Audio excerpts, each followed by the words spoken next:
വിദേശകാര്യമന്ത്രി doctor ജയശങ്കറിന്റെ UAE സന്ദർശനം ഇപ്പോഴും തുടരുകയാണ്. UAE ഭരണ നേതൃത്വമായി ഇന്ന് അദ്ദേഹം നിർണായകമായ കൂടിക്കാഴ്ചയും ചർച്ചയും ഒക്കെ നടത്തും. പശ്ചിമേഷ്യൻ സംഘർഷ പശ്ചാത്തലത്തിൽ ഇന്ത്യയുടെ ഊർജ്ജ സുരക്ഷ ഉറപ്പാക്കുകയാണ് ഈ കൂടിക്കാഴ്ചയുടെ ലക്ഷ്യമെന്നാണ് നമുക്ക് മനസ്സിലാക്കാൻ കഴിയുന്നത്. ദുബായിൽ നിന്ന് മുഹമ്മദ് റഹീസ് തത്സമയം ചേരുന്നു. Rahees, good morning. പറയൂ റഹീസ്. എന്തായാലും ഈ വെടിനിർത്തൽ പ്രഖ്യാപനത്തിന് ശേഷം അന്ന് രാത്രി തന്നെ ഏതാണ്ട് ഇന്ത്യൻ വിദേശകാര്യമന്ത്രി എസ് ജയശങ്കർ UAE-യിലേക്ക് എത്താം എന്നുള്ള കാര്യം തീരുമാനിച്ചിരുന്നു. അതിന് പലതരത്തിലുള്ള അർത്ഥങ്ങളുണ്ട്.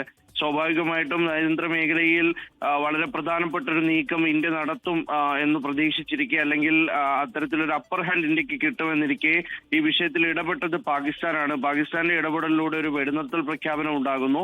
അതിന് പിന്നാലെയാണ് ഇത്തരത്തിൽ അത് വലിയ തോതിൽ ചർച്ചയാകുന്നു. ഇന്ത്യക്ക് ഇടപെടാനുള്ള ഒരു വിഷയം ഇരിക്കെ അത് പാകിസ്ഥാൻ അത്തരത്തിലൊരു കാര്യത്തിൽ ഇടപെടുന്നു. അങ്ങനെ അതിനകത്തൊരു സമവായം വരുന്നു. വെടിനിർത്തൽ പ്രഖ്യാപനം ഉണ്ടാകുന്നതൊക്കെ ചർച്ചയായിരിക്കെ കൂടിയാണ് അദ്ദേഹം UAE-യിലേക്ക് എത്തിയത്. നിലവിൽ നമ്മൾ മനസ്സിലാക്കുന്നത് അദ്ദേഹം UAE-യുടെ വിദേശകാര്യ മന്ത്രിയുമായി ചർച്ച നടത്തിയിട്ടുണ്ട് എന്നുള്ളതാണ്. പ്രധാനമായിട്ടും ഈ ഊർജ വിതരണവുമായി ബന്ധപ്പെട്ടുള്ള കാര്യം, ഒപ്പം തന്നെ ഈ ഇന്ത്യക്കാർക്ക് അങ്ങോട്ടും ഒപ്പം തന്നെ UAE-യിലേക്ക് വരാനും UAE-യിൽ നിന്ന് തിരിച്ചങ്ങോട്ടും പോകാനുള്ള വിമാന സർവീസുകളുമായി ബന്ധപ്പെട്ട് ഒരു ഗ്ലോബൽ മൊബിലിറ്റിയുമായിട്ടൊക്കെ ബന്ധപ്പെട്ട് അദ്ദേഹം ചർച്ച നടത്തിയിട്ടുണ്ട് എന്ന വിവരങ്ങൾ ഒരു സോഴ്സിൽ നിന്ന് ലഭിക്കുന്നുണ്ട്.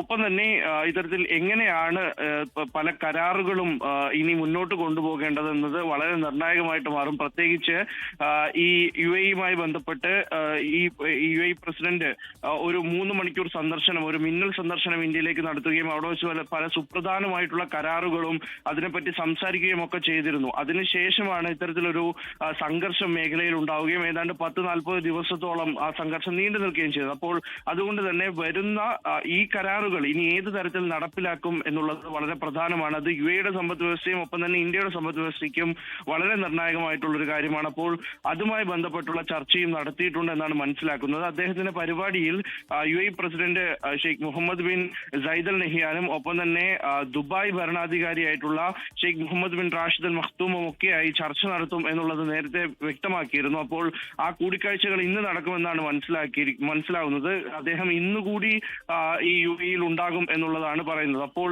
ആ നിലയ്ക്ക് രണ്ട് തരത്തിലും ഇന്ത്യയുടെ ഈ വ്യാപാര കരാറുമായി ബന്ധപ്പെട്ടുള്ള ചർച്ചകൾ, ഒപ്പം തന്നെ ഏതെങ്കിലും നിലയ്ക്ക് ഇന്ത്യക്ക് ഒരു കോട്ടം ഈ ഒരു വിഷയത്തിൽ ഇടപെടുന്നതുമായി ബന്ധപ്പെട്ട് ഉണ്ടായിട്ടില്ല എന്നുള്ളത് ഉറപ്പുവരുത്തുക എന്നുള്ളത് കൂടി ഈ ഒരു ചർച്ചയുടെ ഭാഗമായിട്ട് വരുന്നുണ്ട്. എന്തായാലും ഉച്ചയ്ക്ക് ശേഷമാകും ഈ ദുബായ് ഭരണാധികാരിയും ഒപ്പം തന്നെ UAE പ്രസിഡന്റിനെയും ഒക്കെ കാണുക എന്നുള്ളതാണ് മനസ്സിലാക്കുന്നത്. നിലവിൽ എന്തായാലും ഇന്ത്യൻ കമ്മ്യൂണിറ്റിയുമായിട്ട് ഒരു യോഗം അദ്ദേഹം ചേർന്നിട്ടുണ്ട്. അവരോട് ഐക്യദാർഢ്യം പ്രഖ്യാപിച്ചിട്ടുണ്ട്. ഒപ്പം തന്നെ ഇന്ത്യ എപ്പോഴും UAE-ക്കൊപ്പം ഉണ്ടാകും എന്നുള്ളതും മേഖലയിലെ സ്ഥിരത നിലനിർത്തുന്നതിനും ഒപ്പം തന്നെ സുരക്ഷാ കാര്യങ്ങളിലും എപ്പോഴും UAE-ക്ക് ഒപ്പം ഇന്ത്യ ഉണ്ടാകും എന്നുള്ള ഒരു ഉറപ്പ് അദ്ദേഹം നൽകിയിട്ടുണ്ട്. അതിനപ്പുറത്തേക്ക് ഈ യോഗം മാത്രമാണ് കഴിഞ്ഞിട്ടുള്ളത്. ഇനി ഭരണാധികാരികളൊക്കെ അദ്ദേഹം കണ്ട് അപ്പോൾ ഏതെങ്കിലും തരത്തിലുള്ള കരാറുകൾ ഒപ്പിടുമോ എന്നുള്ളത് സംബന്ധിച്ച് ഒരു വ്യക്തത കൂടി വരും. SK.